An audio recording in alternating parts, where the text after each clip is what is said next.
So recently did a project on open data in South African municipalities, and basically trying to examine what's happening in the space and the issues that they might be encountering. And yeah, what we found is quite an exciting space, kind of a burgeoning open data tech ecosystem.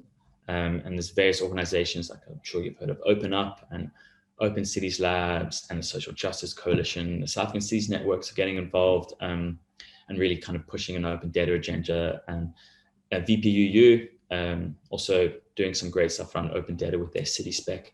So there's some great stuff happening in the civil society space, but also in the public sector with city governments. And so Cape Town, eThekwini, and Kuruleni are the three kind of cities in South Africa now that are really starting to push this. And the city of Johannesburg is also quite close behind.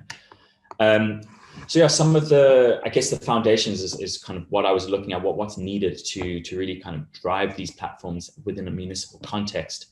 And the first thing I think is strong leadership. You need someone in the political leadership who's able to link the objective, the open data portal, with kind of an identifiable goal, a broader goal within the kind of municipal structure, which hasn't been particularly well articulated, I feel, at this stage. And then, yeah, this person needs to champion it at both the political and the administrative level of the city.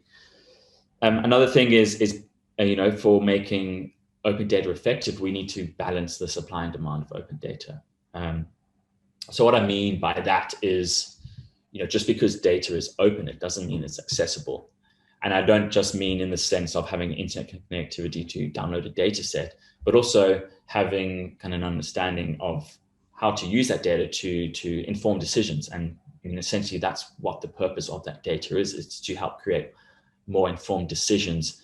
But if you don't really understand, or you can't make sense of that data, or the assumptions made, or how it was collected, or how it was analyzed, there's very little you can do to inform a decision around that.